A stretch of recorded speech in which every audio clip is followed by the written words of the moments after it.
Hello, and a very warm welcome to all the wonderful listeners of Sci-Fi Stories. We want to speak to you honestly for a moment to let you know that YouTube has recently turned off our channel monetization, which means we no longer have a budget to keep our operations running. If you find yourself enjoying our story today, we humbly ask you to consider supporting us with just $1. That single dollar gives us the budget to pay our dedicated staff, helping them cover their daily living expenses so they can keep writing and producing the stories you love. You can easily show your support by scanning the QR code currently on your screen or by clicking the donation link provided in the video description and pinned comment. We deeply appreciate your kindness. Now, let us dive into today's tale. The ventilation system in the sub-basement of the Imperial Records Office always hummed with a low, grating frequency that felt like it was drilling directly into the skull. For a Kalan, a species proud of their refined auditory senses, it was a subtle form of torture. For the auditor, sitting hunched over a glowing amber console, it was just another Tuesday. His true Kalan name was a majestic sequence of clicking consonants and deep, resonant hums, an ancestral title tracing back 12 generations. Yet, thanks to the cheap, outdated universal translation matrix patched into the imperial bureaucratic network, his official designation across all standard text logs was translated into something utterly ridiculous: Bobby Beasley. He hated that name. He despised every soft, meaningless syllable of it. It sounded like a fluffy pet from some primitive agrarian world. Bobby rubbed his tired, multi-pupiled eyes and took a sip of synthesized caffeine substitute. It tasted like battery acid and sorrow, perfectly matching his mood. His current assignment was a punishment detail. He was tasked with auditing the energy consumption logs of the Black Belt. 50 years ago, this desolate sector of space had been the home of a frantic, short-lived species known as humanity. When a cosmic phenomenon dubbed the Null Tide swept through their star systems, swallowing entire planets in an ocean of dark matter and void energy. The Kalan Empire did absolutely nothing. They watched from behind their invincible energy shields, treating the extinction of an entire civilization as a mild spectator sport.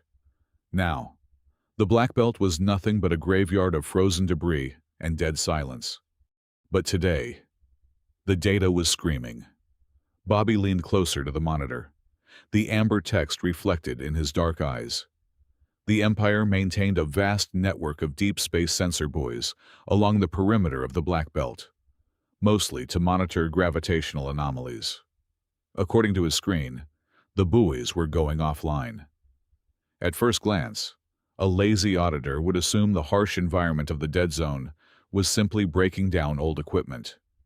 Bobby was not a lazy auditor. He noticed a pattern. Buoy Unit 700 went dark. Exactly 2 hours later, Buoy Unit 701 went dark. Then Unit 702. They were not failing due to asteroid impacts or radiation spikes. They were executing clean, systematic shutdown protocols. Someone, or something, was turning them off. Bobby ran a diagnostic overlay. He mapped the sequence of the offline buoys. The realization hit his chest with the force of a physical blow. The path of the deactivated sensors formed a perfect, unwavering geometric line, a trajectory. And that line was pointing directly toward the royal capital of the Kalan Empire. Clutching his datapad, Bobby bypassed 3 levels of security protocols to request an emergency audience at the Ministry of Defense. The upper levels of the Imperial Citadel were a stark contrast to his dingy office. Here, the air smelled of synthetic lotus flowers, and the floors were polished obsidian. The Minister of Defense, a towering Kalan draped in ceremonial silks of crimson and gold, barely looked up from his holographic vanity mirror when Bobby entered. "Minister," Bobby said, his voice tight with suppressed panic, "I have discovered a critical anomaly in the Black Belt. The perimeter sensors are being systematically disabled.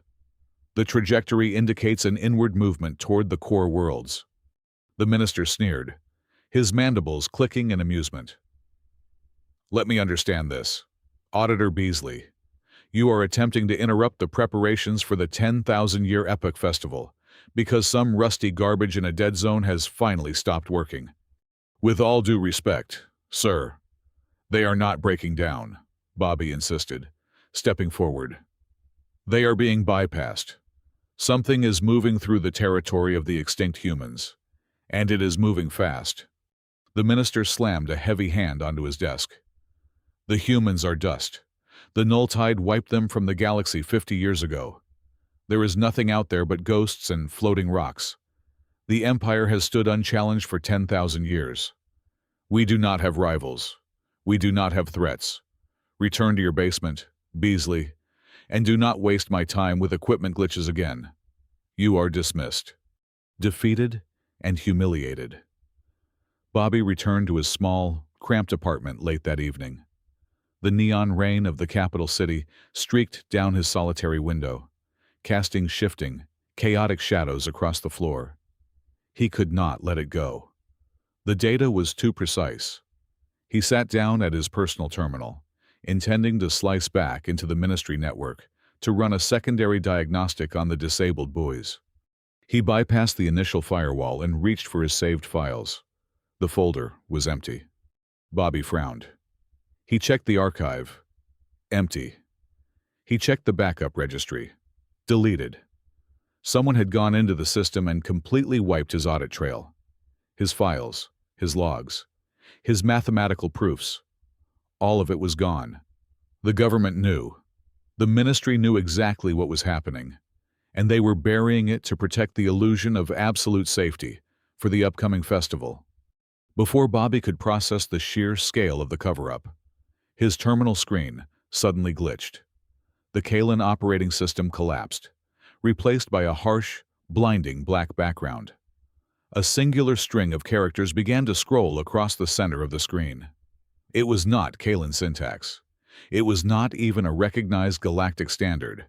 It was ancient Earth binary code, translated into the universal matrix through brute force.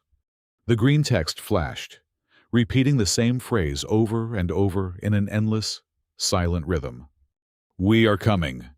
The blinking message on his terminal was a cold bucket of water over his frayed nerves. The deletion of his files was no automated system purge. It was a deliberate, surgical strike. The Ministry of Defense knew. They had known all along that the sensor blackout was creeping toward the capital.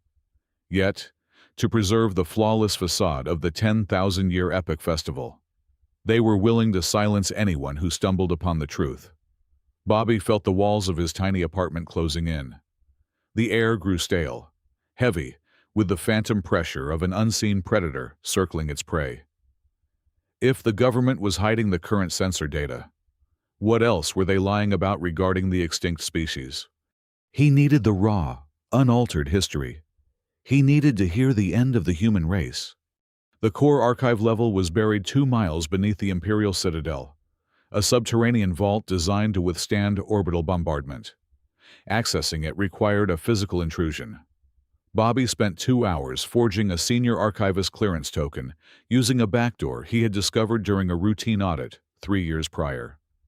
Slipping through the subterranean maglev service tunnels, the temperature dropped with every level he descended. The neon glow of the upper city was replaced by the harsh, clinical white lights of the restricted zones. He navigated the labyrinthine corridors, his heartbeat deafening in his own ears, until he reached the heavy durasteel vault doors of the deep storage level. Inside, the archive was a cathedral of data. Endless rows of obsidian monoliths hummed with ancient information, chilled by cryogenic coolant lines that hissed like dying serpents. Bobby moved stealthily through the aisles, tracking the chronological index until he found the sector dedicated to the null tide event, exactly 50 years ago. According to the state-mandated history books, the final transmission from Earth was a chaotic cacophony of terrified screams, desperate pleas for salvation, and the agonizing sound of a world being crushed by dark matter.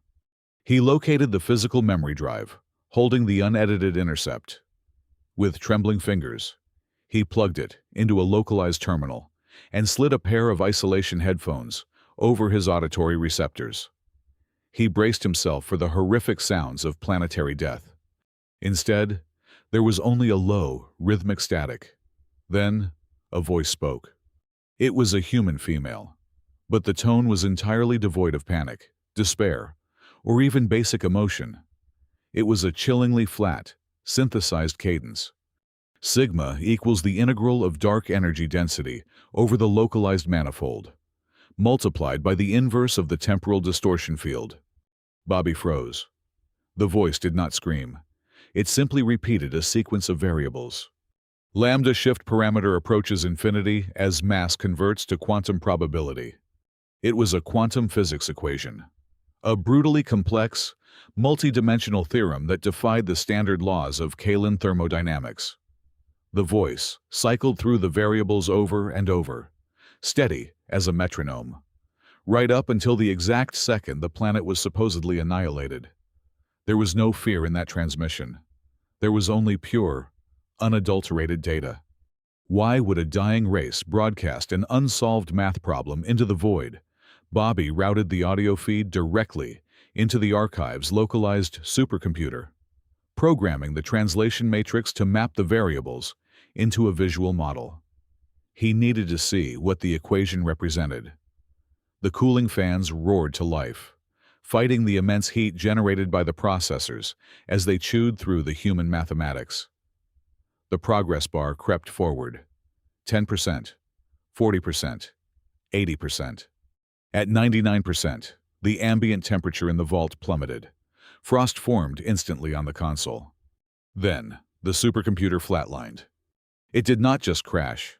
The power grid of the entire core archive level died in a single, terrifying instant. The cryogenic lines stopped hissing. The overhead light snapped off. The heavy vault doors sealed shut with a hollow thud. Total, suffocating darkness swallowed the room. The absolute silence was heavier than gravity. The Supreme Security Network, designed to operate on triply redundant backup generators, had been disabled without a single alarm being tripped. Bobby held his breath, pressing his back against the cold obsidian server rack.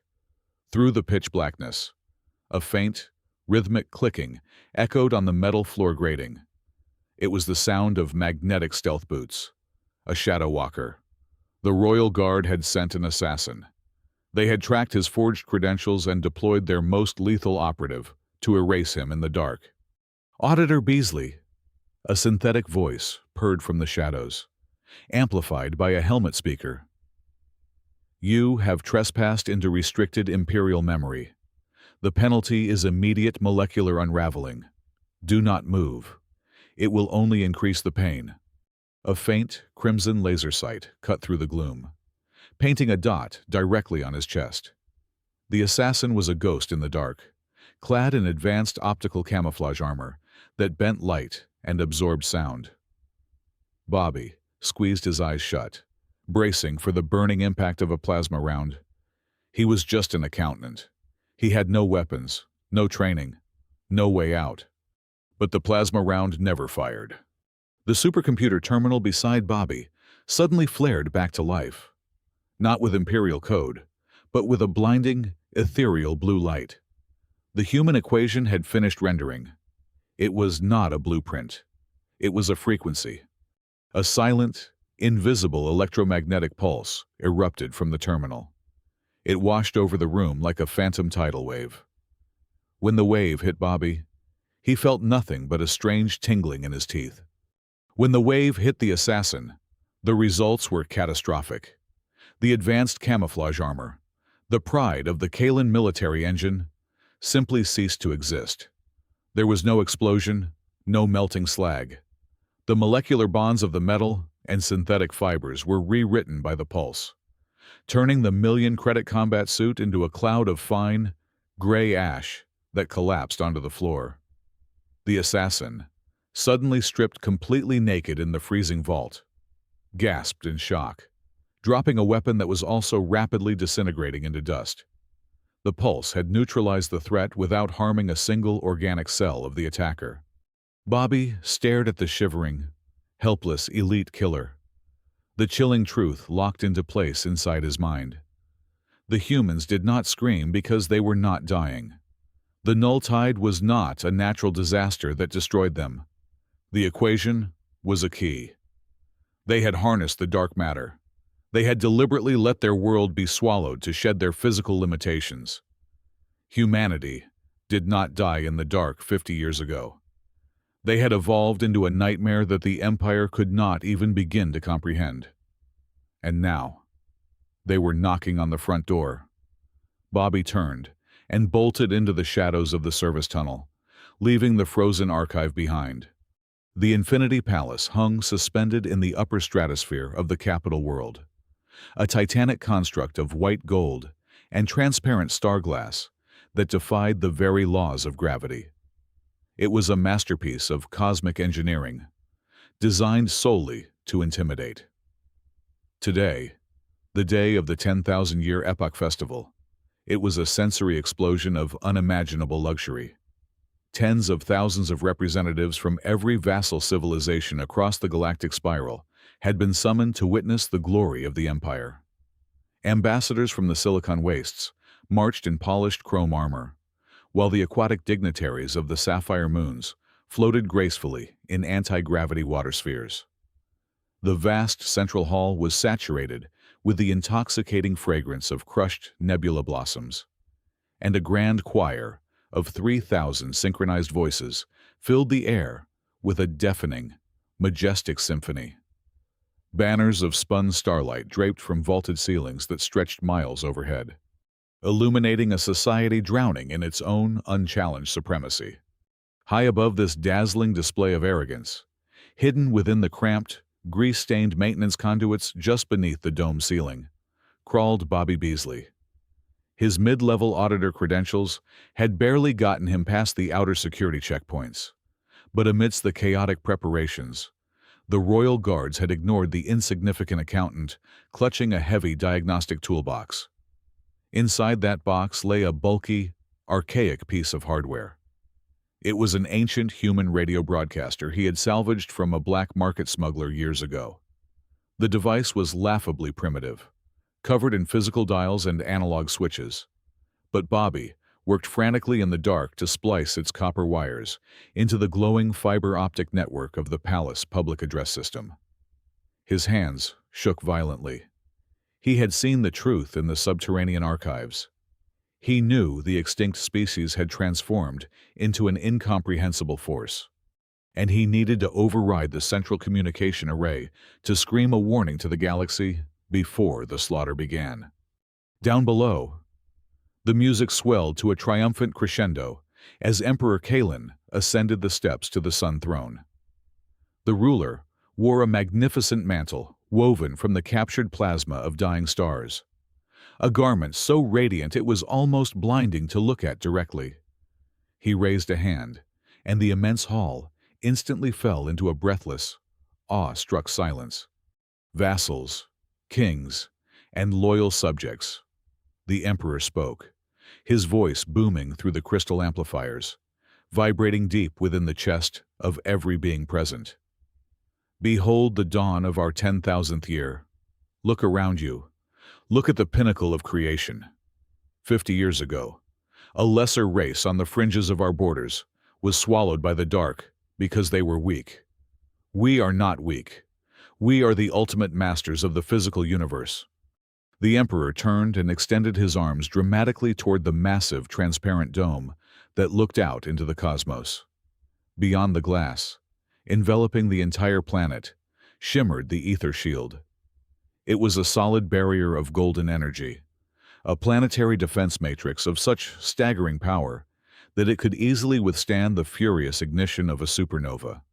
"Look upon the ether shield," the Emperor roared, drunk on his own vanity. "It is the ultimate defiance of mortality. No weapon can pierce it. No force can break it. As long as the shield holds, our reign is eternal, and the Empire will never fall." A thunderous applause erupted from 10,000 sycophants, shaking the very foundations of the hall. But up in the shadowed catwalks, Bobby gasped. His breath suddenly plumed in front of his face as a thick, white fog. The ambient heat of the maintenance bay vanished entirely. The temperature plummeted to sub-zero levels in a matter of seconds. Frost instantly crystallized over the polished metal pipes and coated his trembling fingers. He dropped his wire splicer. This was impossible. It was a direct violation of every known thermodynamic law. The ether shield perfectly regulated all atmospheric and environmental variables across the planet. Absolute cold could not exist here. Yet, the metal beneath him was rapidly freezing over. Down in the grand hall, the joyous celebration fractured into pure horror. The high psychic priests, a revered caste of telepaths seated in the front rows to ceremonially bless the epoch, simultaneously shrieked. Dozens of them clutched their elongated skulls, dropping their golden staffs and collapsing onto the obsidian floor. The triumphant cheering of the crowd stopped, replaced by the terrifying sound of the priests thrashing in synchronized agony. Thick, dark blood began to stream from their multiple eyes and auditory canals, pooling rapidly on the immaculate tiles. Then, the screaming stopped. The priests rose to their knees in perfect, terrifying unison. Their eyes were vacant, milky white, completely devoid of consciousness. Their jaws unhinged, and they began to vocalize. It was not a Kalan prayer. It was a distorted, ancient human nursery rhyme, sung in a flat, mechanical cadence that echoed through the silent hall and chilled the blood of everyone watching. Their minds had been hijacked by a telepathic signal, too massive for organic brains to process. The Emperor, his face drained of all color, shouted desperately for his royal guards, pointing a trembling finger toward the transparent dome. But the elite soldiers were frozen in terror. Bobby peered through the frosted ventilation grate, looking up at the sky. There was no enemy fleet decloaking. There was no barrage of plasma fire or antimatter missiles raining down. There was no explosion to shatter the eardrums, no blinding flash of light to sear the retinas. The great ether shield, the invincible golden barrier that had protected the capital world for 10 millennia, did not break. It simply vanished. One moment it was there, glowing with the unimaginable power of a captured sun, and the next moment it was completely gone. It was erased into nothingness, as if the universe itself had abruptly calculated that the shield no longer possessed the right to exist. The naked, infinite dark of deep space now stared directly down at the Infinity Palace, bringing with it a silence heavier than death. The starlight above the capital world did not merely fade away into the shadow. It was aggressively and violently extinguished. Through the massive transparent dome of the Infinity Palace, the assembled tens of thousands of delegates watched the familiar cosmos bleed out into a terrifying void. The encroaching blackness was not the simple absence of light, but a physical substance, a viscous, hungry shadow that drowned the constellations one by one. The colossal vessel of humanity did not drop out of faster than light transit, nor did it reveal itself by deactivating a standard camouflage field. Instead, it unfolded. The very fabric of three-dimensional space began to tear open, creating jagged, bleeding fissures in the architecture of reality. It was as if an unseen, omnipotent hand had grabbed the corners of the universe and peeled them back to expose the terrifying, chaotic geometry hidden beneath the surface.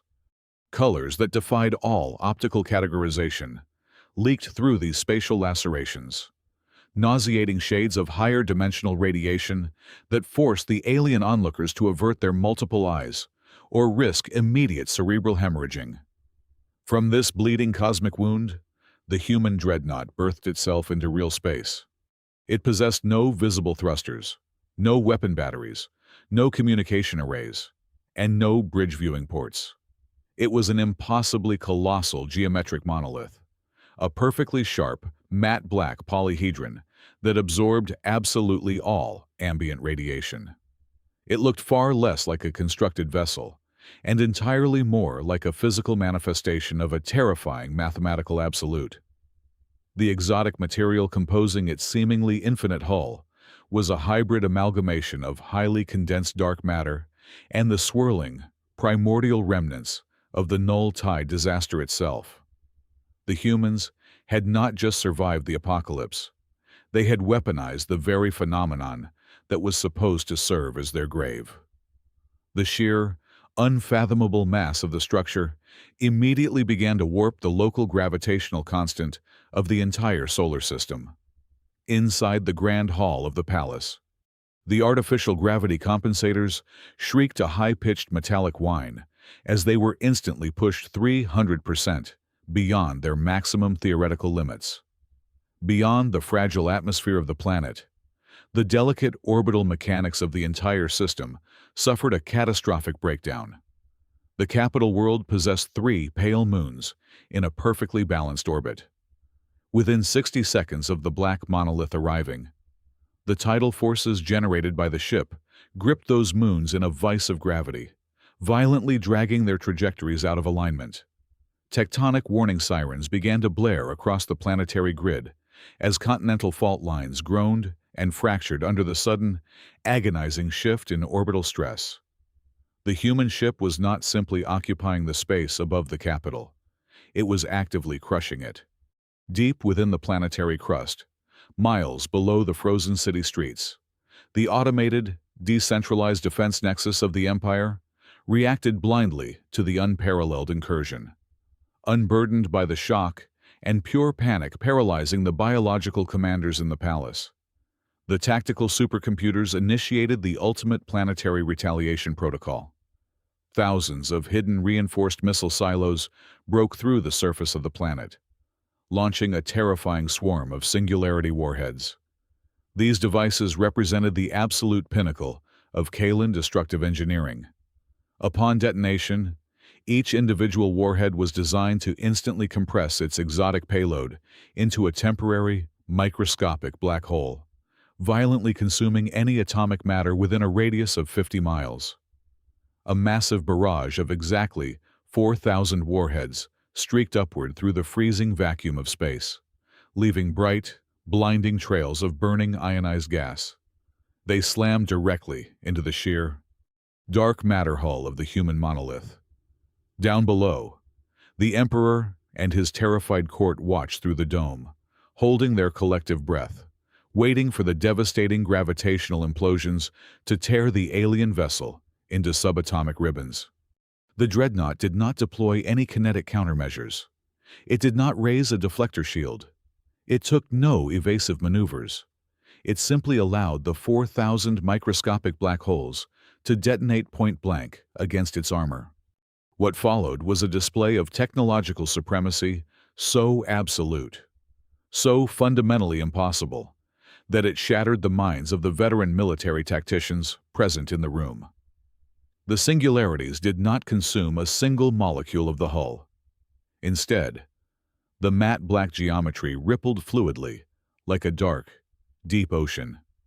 The ship actively inhaled the catastrophic gravitational energy of the black hole detonations. The apocalyptic destructive force of the Empire's greatest and most terrifying weapon was seamlessly siphoned, filtered, and routed directly into the dreadnought's internal power grid. A slow, methodical series of pale, ghostly white illumination strips began to ignite along the sharp, impossibly long edges of the monolithic vessel. The humans had literally used an apocalyptic barrage of black holes to turn on their exterior parking lights. A suffocating, deathly silence descended upon the grand hall of the Infinity Palace. The silence was so absolute that the sound of racing alien heartbeats echoed audibly against the vaulted ceilings. Not a single diplomat, decorated general, or royal courtier dared to inhale or make a sound. High above in the frozen maintenance conduits, Bobby Beasley pressed his hands tightly over his mouth, his mind struggling to process the impossible physics playing out below. The air pressure in the room grew unbearably heavy, a physical manifestation of the psychic weight bearing down on the galaxy's elite. They were trapped like insects in amber, paralyzed by the sheer, unadulterated scale of their own obsolescence. The very concept of warfare had just been fundamentally cancelled before their eyes. Military strategy, logistical planning, overwhelming firepower, none of it held any meaning in this new reality. How could a biological empire possibly wage a war against an entity that treated a barrage of singularity weapons as a mild snack to charge its internal batteries? The extreme arrogance built over 10,000 years evaporated entirely in the span of a few terrifying minutes, replaced instantly by a cold, primal, paralyzing terror. The Empire was not facing a rival star nation. They were facing gods of the void. From the massive underbelly of the silent, hovering monolith, a single, piercing beam of freezing, blue-white light lanced downward. It cut straight through the transparent star glass of the palace dome without shattering it, passing right through the freezing air to strike the exact center of the obsidian floor, merely steps away from the Emperor and his golden sun throne. The light coalesced and solidified, particles of frost and dust assembling rapidly into a flawless, high-definition holographic projection. The figure that materialized within the light was undeniably human, yet fundamentally and terrifyingly altered. It was a tall woman, dressed in a stark, unadorned black military uniform that bore no rank insignias, no medals, and no signs of allegiance. She stood perfectly motionless, her hands clasped professionally behind her back, her expression entirely devoid of anger, vengeance, or any recognizable emotion. Her skin was unnaturally pale, almost entirely translucent, and beneath the surface, her veins did not pump oxygenated red blood. Instead, her entire circulatory system pulsed with the slow, rhythmic, glowing luminescence of liquid dark matter. She was a synthesized immortal, a cold representative of a species that had long ago transcended the fragile boundaries of biology. The Emperor shattered the suffocating silence with a shrill, undignified scream. His radiant, captured plasma mantle flared wildly with his erratic heartbeat. But his face was twisted into a grotesque mask of absolute terror and humiliated rage. He pointed a trembling jeweled finger at the glowing human projection, standing motionless in the very center of his sacred throne room. "Destroy it!" he shrieked, his voice cracking under the immense pressure of his collapsing reality. "Tear that phantom to pieces. Erase it from my sight immediately." Thousands of elite royal guards, trained from birth to obey the Sun Throne, without hesitation or moral consideration, snapped out of their stunned paralysis. The Grand Hall erupted into a chaotic frenzy of violent motion. Energy halberds ignited with blinding plasma edges. Heavy particle rifles were hoisted to armored shoulders, their targeting lasers painting a chaotic, overlapping red web across the translucent, glowing figure of the human envoy. A synchronized volley of lethal force was unleashed by the Imperial Guard, representing enough raw kinetic and thermal energy to instantly level a sprawling city block. Absolutely none of it connected. Before a single, energized plasma bolt could travel a fraction of an inch through the frigid air. The fundamental physical laws governing the room were unilaterally rewritten. A localized friction suppression field activated, rippling outward in a perfect sphere from the holographic beam. It was completely invisible, completely silent, and utterly devastating to a military force reliant on physical mechanics. The Royal Guards suddenly found themselves entirely devoid of traction. Their magnetic boots slipped violently against the polished obsidian floor. Particle rifles misfired in their hands as the internal firing mechanisms lost the necessary kinetic friction to strike their chemical primers. The glorious plasma blades sputtered and died, suddenly unable to maintain basic molecular cohesion. Within 3 agonizing seconds, the absolute pride of the Kalan military engine had collapsed into a flailing, helpless mass of heavily armored bodies. utterly immobilized and defeated without a single drop of blood being spilled. Through the pathetic display of flailing guards, the human representative did not even flinch. Her dark matter veins pulsed with a slow, hypnotic, and steady rhythm beneath her pale skin. When she finally spoke, her voice did not echo off the vaulted ceilings of the grand hall. Instead, the audio signal bypassed the air entirely. It projected directly into the auditory cortex of every single sentient being present, delivering a flat, metallic resonance that commanded absolute, primal obedience. "Cease this meaningless physical exertion," she stated cleanly. The alien audience braced themselves for the inevitable doom. The Kalan nobles clamped their multiple eyes shut, waiting for the horrific declaration of vengeance. For 50 years, the Empire had callously ignored the desperate pleas of the dying human race. They had mocked their extinction from the safety of their shielded worlds. It was only perfectly logical that this omnipotent dreadnought had come to exact a horrific, calculated retribution, to force the arrogant emperor to his knees and burn the gleaming capital to a lifeless cinder. "We do not seek a designated seat in your galactic council," the envoy continued, her tone completely devoid of any malice, anger, or vindictiveness. "We have not crossed the dimensional fold to demand your unconditional surrender, nor do we care for your belated apologies regarding the events of 50 years ago. Your imperial politics and territorial disputes are entirely irrelevant to us." The emperor, still gripping the golden armrests of his throne, stared down in utter, desperate confusion. If the humans had not returned for a bloody vengeance, then why construct a vessel capable of swallowing black holes for fuel? Why tear through the very fabric of reality to hover menacingly above the capital world? The anomaly your scientists arrogantly designated as the null tide was not a localized cosmic weather event, the human woman declared. It was not a random natural disaster. It was a hunting dog. A wave of profound, icy dread washed over the paralyzed assembly. High up in the freezing maintenance bay, Bobby Beasley stopped breathing entirely, his hands trembling as he gripped the metal grating.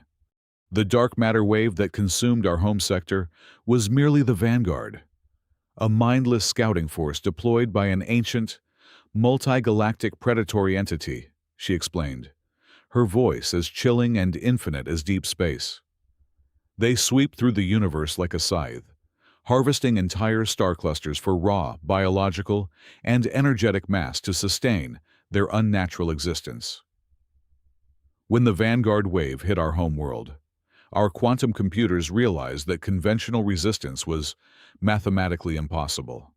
To survive the harvest, we made a terrible choice.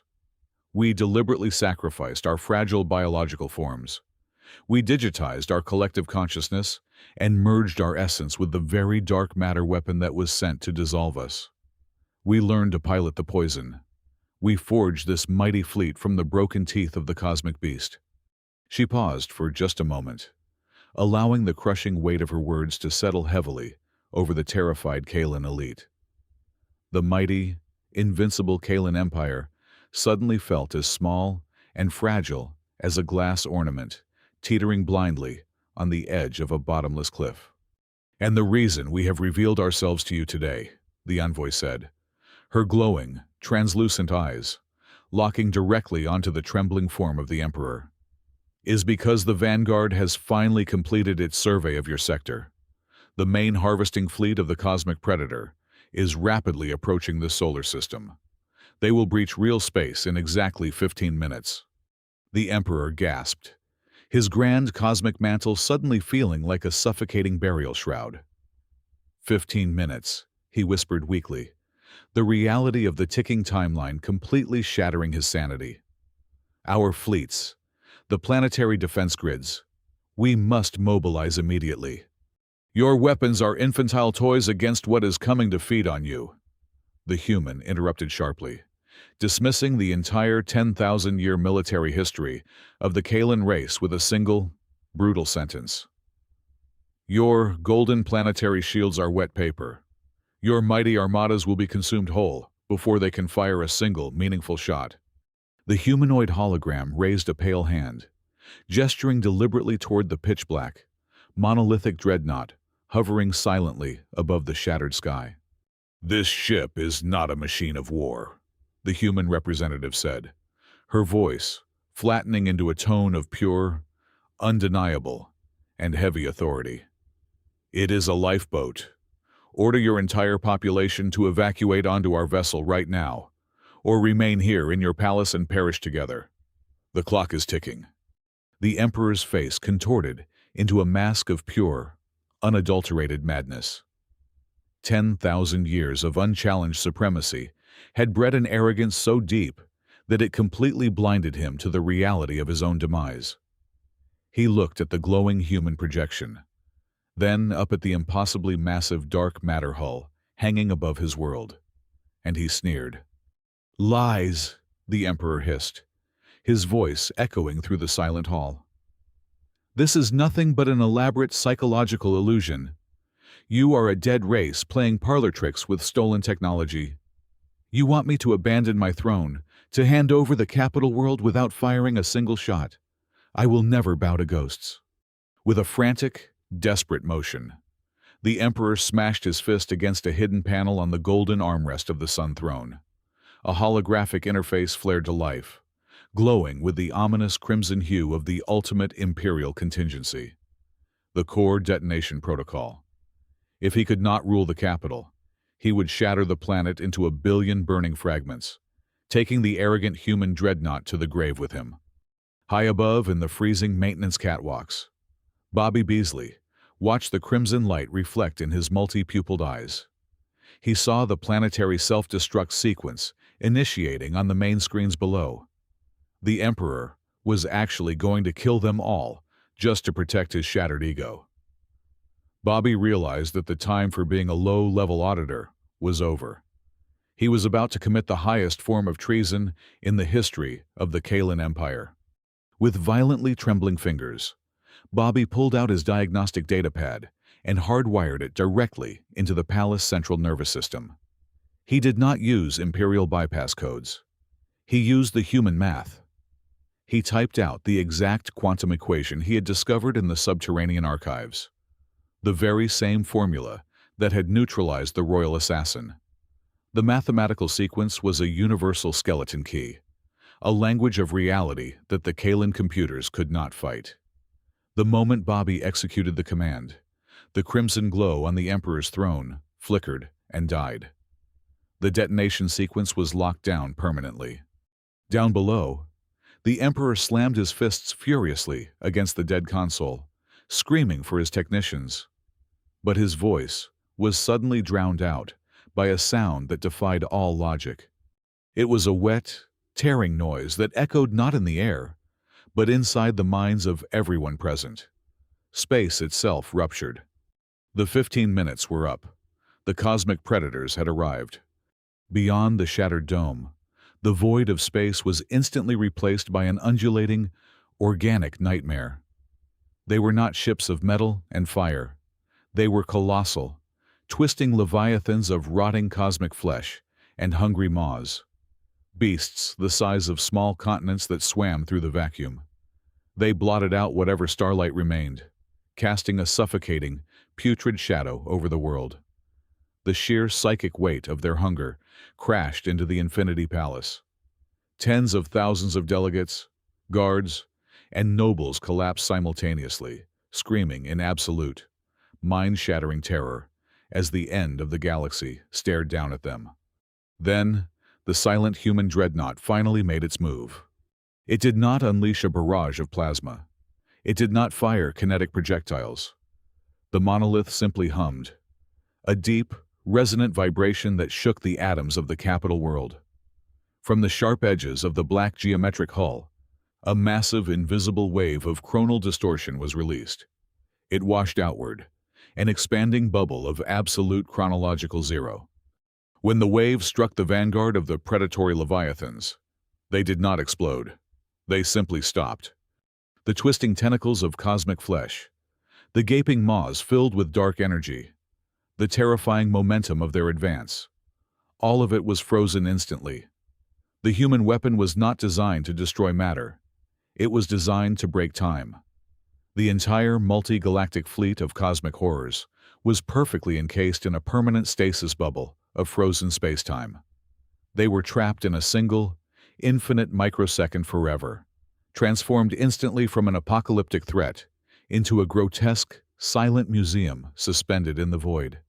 Inside the grand hall, the deafening screams of terror slowly faded, replaced by a profound, suffocating silence.